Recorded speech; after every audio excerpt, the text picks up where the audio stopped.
Luigi Suigo, the 7'3" Italian center that every Big Ten team seemingly wants, has just wrapped up Purdue and Indiana visits this week. And I did a little asking around, just trying to get some rumblings on this. I don't have anything super substantial, but it feels like some of the recruiting services have just provided a general update as he comes out of these visits on where his recruitment stands. So let's talk about it. Apparently, both visits went well. He said he had a great time at Purdue. He said he had a great time at Indiana.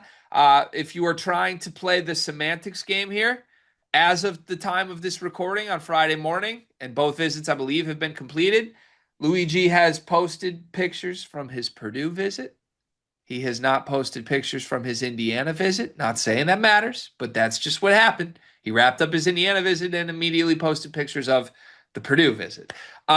He had an Illinois visit back in the season, and they were trying to close things quickly.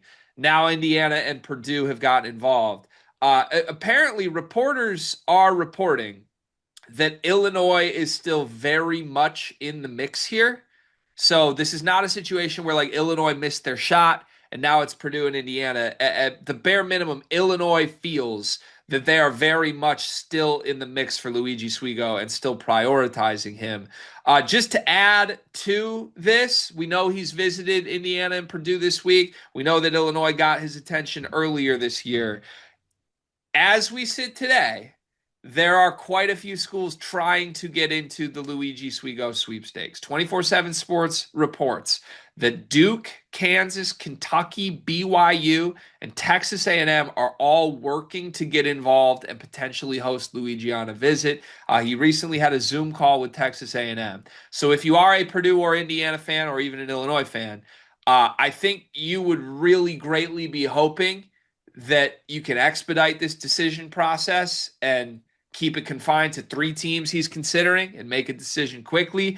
But there are plenty of humongous basketball programs trying to drag this out, stretch it into a bigger recruitment, and make it more complicated. So I'll throw it to you. General thoughts on the situation that is Luigi Swiggo's recruitment right now. I have three words to describe it. One and done. I love this kid's game. I love this kid's game. 7'3", almost 250 pounds. Um, I think very soft touch around the basket. Like I said, he also has soft hands when catching the basketball. I think he rebounds at a pretty high clip. Um, he can't really shoot, to be honest, but he isn't afraid to shoot, which leads me to believe that one day he will be able to shoot. Which is what I love about his game as well. Is you can envision him stretching the floor a little bit for you. This is going to end up being a bag chasing contest. You mentioned BYU. I think that's the team to look out for in this one. I think BYU, Kentucky, Duke wind up making the biggest pushes here in the next month or so. And I think it ends up, honestly, respectfully to like Purdue and Indiana, I do think it ends up becoming a three-team race with those three, but I'm hoping Purdue stays in it. Yeah, I mean it's a 7'3" kid. Anytime you have a 7'3" kid and Matt Painter gets his attention, I feel like you have to start there. That's not going to be the easiest to pluck him away from when you can show him, look what we did with Zach Edey, look what we are doing with Daniel Jacobson right now. But I don't know. I guess my expectation at this point is that this is going to drag out. And I think that's where this is headed, which is probably unfortunate for all the Big Ten programs. But 24/7 did report that originally Luigi was planning to come to the U.S. this year. And it wasn't to play college. He was going to go to a prep school for a year, but he was going to be in the States, just get acclimated, and then go through a full season of prep recruiting and then go to a college. Now the latest is that he's likely going to stay overseas, try and play on a first division team, possibly in the Adriatic League. So if we're talking one full more year overseas, number one, there's going to be a lot more time, I think, before he makes a decision. But oddly enough, him staying overseas could maybe help the Big Ten programs because if he stays overseas, it's harder to come overseas for visits. If Yeah. he comes to a prep school in America, he's going to go to every big name program. He's basically going to become a five-star American recruit, right? So I think there is a world where if he decides to stay on the other side of the ocean, that maybe this just limits his options. Maybe he comes back for 1 to 2 more visits and has a Final Five that includes the 3 Big Ten schools. If he does choose to go to a prep school, I think this is going to broaden up completely. Out of all the schools we mentioned, Duke, I think, did I say Kansas? Duke, BYU, Kansas, Kentucky, Texas A&M, and then the 3 Big Ten schools. Where should he go? BYU. BYU. I think it makes the most sense. I look at Purdue, Clough and Jacobson very easily could be back next year, right? When he would be a freshman. Um, and I mean, I don't think Purdue fans would be upset at that result, right? But like, where are the minutes for him at Purdue? I think it's harder to find. Indiana, like, I mean, obviously, you have DeVries there, and he's going to he's going to change the culture. Let's wait until it's changed before we actually just like jump the gun on that one and assume it's changed. There's too much that happened in the past for me to like fully move on from that. Duke is going to have a million recruits coming in. There's a world they recruit over him. Kentucky makes a lot of sense too. I think you could see it end up being a BYU Kentucky battle just from the standpoint of like the minutes are there.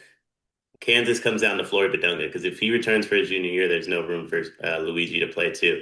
And like I said, I think when it's all said and done, this is a one and done guy that's going to be looking at it from that perspective. There's going to have to be money, but also role available to him too. This video is brought to you by NBA 2KLab.com. 2K Lab worked with us last summer as well. They're one of our favorite entities in all of sports gaming. We want to show you their college basketball stadium locator challenge game. And I'm going to share a screen right now as we do this. South Carolina, bang. Oh, Ooh, okay, that's pretty good. Next, North Carolina. Why are we only getting the Carolinas? please Bang. lock in. St. John's, that's New New York. York. Bang. Where's New Jersey? We're on fire. Colorado. I actually don't know what state Colorado is. It's in Colorado. There's a state of Is that Colorado. this one? It's to the right of Phoenix. Anyway, you get the picture. This game's really fun. They've got more games as well, like Guess the NBA Player, Mystery Fantasy Draft, and more. Stay tuned for all of the college football content and games that they'll be putting together to help you get the best experience out of college football 26. Back to the video. Yeah, okay. I don't hate that pitch. Here's the only thing I would say, and Kentucky fans might actually like me for once based on this.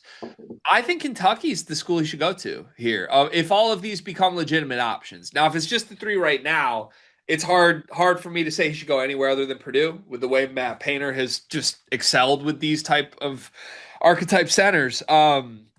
I think Illinois could obviously do great things with him too. They have a proven track record at that point with international bigs. Indiana, I don't know. I want to see what they do first this year with DeVries, but I'm not going to doubt it. It's a little more unknown. But of all these options, Kentucky, I think, is the best system fit for him by far. I mean, it's a Mark Pope 3 happy offense that we know likes to use their centers on the perimeter, get him to use their skill first, right? They use Amari Williams as a passer. That's how Swiggy talks about himself. I mean, he comps himself to James Harden. I don't think he wants to go anywhere near the block. BYU in the Kevin Young system, they want a dunker. Like they have been on record. We view our team every year as a point guard and a center, and then the best players available in between them. The center's going to dunk ball, roll, Kebaketa, dunk ball. That's not Luigi's game at all to me. Now, maybe they would use him differently. I don't know. But money talks for sure. I'm not counting BYU out. But out of all these schools, genuinely, Kentucky, I think, would be where his skill set fits best here. I don't know how Purdue would use him, to be honest. Like you mentioned, theoretically, Jacobson could have 2 to 3 more years by the time Swiggo gets on campus. And at that point, you're almost signing up to be a backup, I think. I don't think there's a world where Swiggo overtakes a veteran Daniel Jacobson. Do you? No, no, and I think that's because Clough's only a junior, right? No, Clough only has one more. He has Oh, 1 year that's at Purdue. Yep. got you. Okay, I don't know why I thought Clough was a But junior. Jacobson's going to be in the way. I don't think Jacobson's like bolting for the NBA at any point here, really. No, especially if Clough only has 1 year available, they probably give Clough a lot, unless Jacobson is just way better than him, they probably give him the opportunity to kind of get out off campus himself. And then if you look at who they're recruiting, I mean, Dylan Betts in 27, I believe it is. Like Purdue is very much so like emphasizing the center position to where it's not that if I was Luigi, I wouldn't go to Purdue. I would go with Matt Painter in a heartbeat. But I just don't think that the role's there, and I don't see him playing over Daniel Jacobson, who's doing like great at the Team USA under 19 camp right now. Like there is a world like Daniel Jacobson's very much so becoming an NBA guy before our eyes. And if I'm Luigi, like why go compete with that if you're also an NBA guy? Just go to Kentucky, like you said. My only fear with Kentucky is I think Malachi comes back. And I just think that's another guy that's in the way.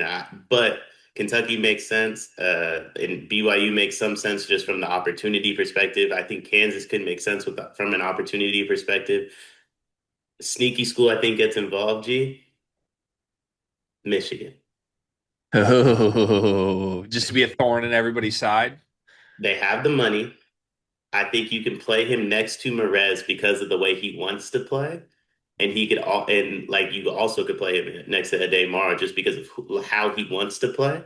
And you could provide him a million different role opportunities to not only showcase what he can do as a center, but you want to be this like 7'3" ball handler. Well, you can do that too because we actually have two centers you can play next to as well that Yeah. can't necessarily do some of those things. And we have a And case study of using our 7 foot guy as a guard already. So, yeah, I think it's pretty safe to say after what they did with Danny and Vlad this year, Michigan has an elite pitch for any front court target. I think you're already seeing that translate on the recruiting trail right now, and you saw it translate in the portal for sure with the 3 guys they got. So, I don't think you're wrong. I could see them sniffing around.